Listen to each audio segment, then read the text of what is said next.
कम बोलने की आदत डालो, Buddhist story on power of silence.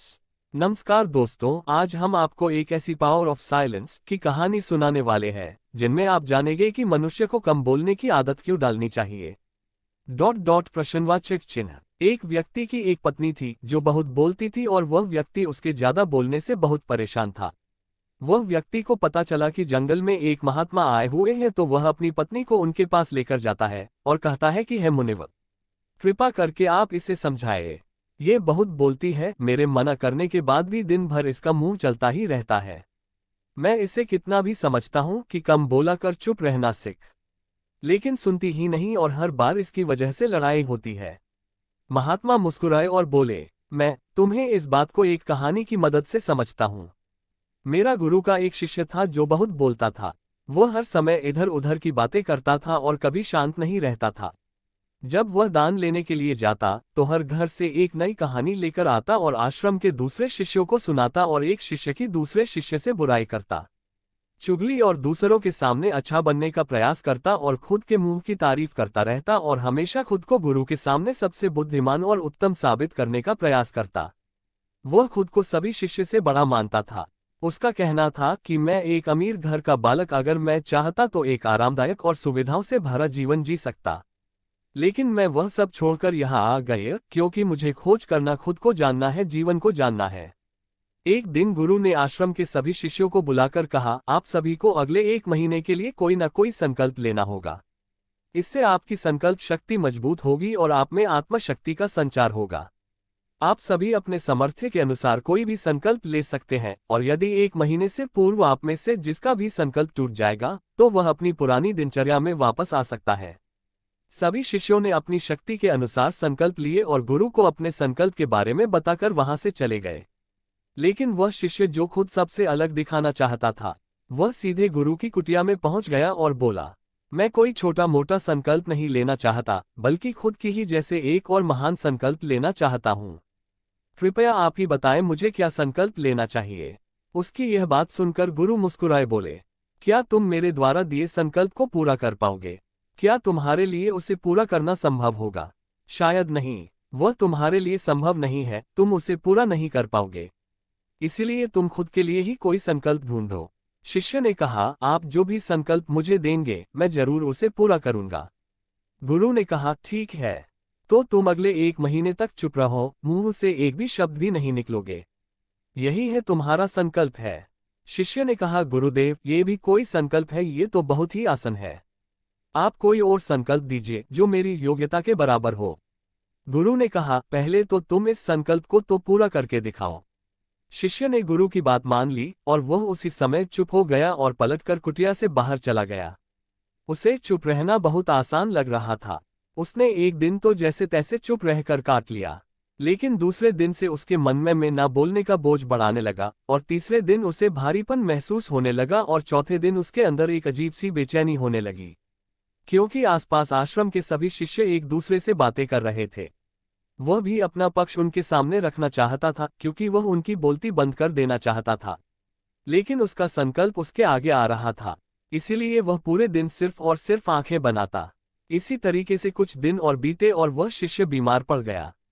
उसका सर फटा जा रहा, उसका खाने पीने तक मन नहीं करता था, वह सिर्फ बोलना चाहता था। वह गुरु के पास गया और उनके सामने बैठकर लिखकर उन्हें बताया, गुरुदेव, मैं बोलना चाहता हूँ, बिना बोले मुझे सांस नहीं आ रही है, मेरा दम घुटता जा रहा है, मैं अंदर ही अंदर पागल हुआ जा रहा हूँ, मैं क्या करूँ? संकल्प तोड़ दूं क्या? ये पढ़कर गुरु मुस्कुराए और बोले, मौन सिर्फ संकल्प के लिए नहीं होते, लेकिन जो अपने संकल्प को पूरा कर लेता है वह अपनी आंतरिक शक्ति को बढ़ता है, और जो अपनी आंतरिक शक्ति को बढ़ा लेता है वह समाज और जागृति की राह पर आगे बढ़ जाता है।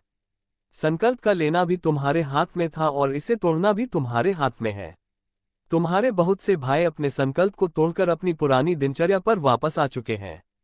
अगर तुमसे नहीं हो पा रहा तो तुम भी संकल्प तोड़कर अपनी पुरानी दिनचर्या पर वापस जा सकते हो। लेकिन याद रहे, अगर आज तुम इस छोटे से संकल्प को नहीं संभाल पा रहे तो तुम अपनी बाकी की पूरी जिंदगी को कैसे संभाल सकोगे? बाकी फैसला पूरी तरह से तुम्हारे हाथों में है। गुरु की यह बात उसे शिष्य के दिल में चोट कर गए। वो बिना कुछ बोले वहां से वापस चला गया और खुद को अपनी कुटिया में बंद कर वह केवल अपने जरूरी कामों के लिए ही कुटिया से बाहर निकलता। बाकी सारे समय वह कुटिया के अंदर ही बैठा रहता। 15 दिन बीत चुके थे और आश्रम के लगभग सभी शिष्यों का संकल्प अब तक टूट चुका था। लेकिन उसका संकल्प अभी भी जारी था। संकल्प लेने के बाद से अब तक उसने एक शब्द भी नहीं बोला। सारा आश्रम हैरान था कि इतना बोलने वाला इंसान चुप कैसे हो गया। 15 दिन बीतने के बाद वह दोबारा अपने ने गुरु के पास गया और लिखकर बताया है, गुरुदेव, मैं बाहर से तो चुप हूं, लेकिन मेरे भीतर बहुत सी आवाज हैं, बहुत सी चीख पुकार और शिकायतें हैं। मैं अंदर ही अंदर बात करता रहता हूं। मेरा मन तरह तरह के प्रश्न पूछता है। मैं बाहर से जितना शोर करता था, भीतर से उतने ही शोर शराबे से भरा है। क्या इस तरह संकल्प अभी भी है? गुरु ने कहा, हाँ, तुम्हारा संकल्प अभी भी जारी है, लेकिन जब तक लोगों की यह आवाज तुम्हारे कानों में पड़ती रहेंगी, तब तक तुम्हारा मन बोलना रहेगा, क्योंकि इसे तो आदत कहते हैं। तुम भले ही बाहर से चुप रहो, लेकिन तुम अंदर ही अंदर बोलते रहे थे। तुम्हें इन बातों से, इन आवाजों से दूर जाना चाहिए। शिष्य गुरु को प्रणाम करके वहां से चला जाता है और सुबह होते ही अपनी कुटिया को छोड़ जंगल की तरफ चला जाता है। कई दिन बीत जाते हैं, संकल्प का समय भी पूरा हो जाता है, लेकिन शिष्य लौटकर नहीं आया। आश्रम में सभी को डर था कि कहीं जंगली जानवर ने उसे खा ना लिया हो। इस बीच ढूंढने की बहुत कोशिश की गई, लेकिन वह कहीं नहीं मिला।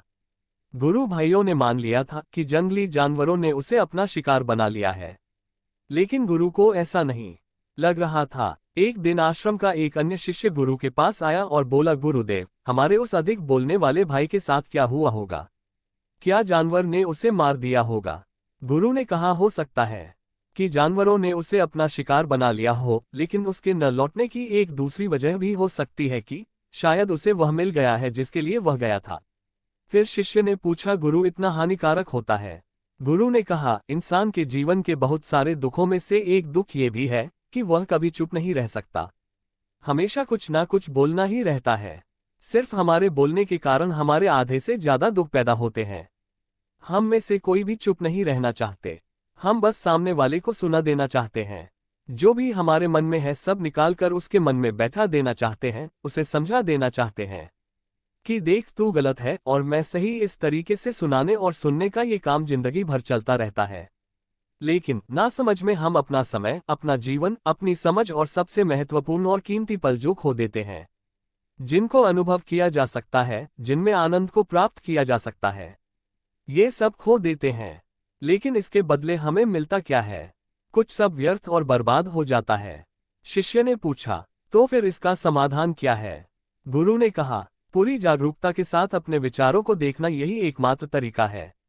सारी मानसिक समस्याओं का वर्तमान में रहकर चिंतन करना, पूरी जागरूकता के साथ अपना काम करना जिंदगी में चमत्कारिक बदलाव ला देता है। उसके बाद वह शिष्य गुरु से अपने प्रश्नों का उत्तर पाकर उनको प्रणाम करके वहां से चला गया। 3 महीने का समय बीत चुका था, लेकिन उसकी कोई खबर नहीं थी।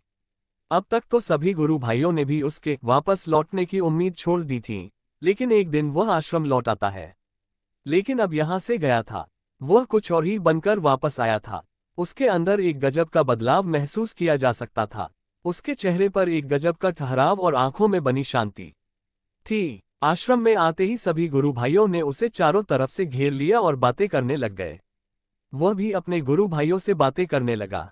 उससे बात करने वाले सभी ने यह अनुभव किया कि अब वह पहले जैसा उतावला और बातूनी नहीं रह गया था। उसके मुंह से एक एक शब्द बहुत ही सुलझे हुए और मधुरता के साथ निकल रहे थे। थोड़ी देर तक गुरु भाइयों से बात करने के बाद वह सीधा गुरु की तरफ चला गया। उसने गुरु के चरण छुए और कहा, गुरुदेव, क्या मैं अब भी मौन हूं? क्या अब भी मेरा संकल्प जारी है? गुरु ने कुछ देर तक शिष्य की आंखों में बड़े ध्यान से देखा और कहा, हाँ, तुम अब भी मौन हो। हमारी ऊर्जा व्यर्थ के बोलने में बर्बाद होती है। ऐसे ही समाज में लोगों का जीवन दुखों से भर जाता है, जो हमेशा एक दूसरे को सुनाने में लगे रहते हैं, कभी एक दूसरे को सुनना नहीं चाहते, समझना नहीं चाहते, और चुप रहना तो उन्होंने कभी सीखा ही नहीं, क्योंकि चुप रहना उन्हें छोटा महसूस करवाता है। दुनिया की सभी लड़ाई का कारण हमारा बोलना ही है।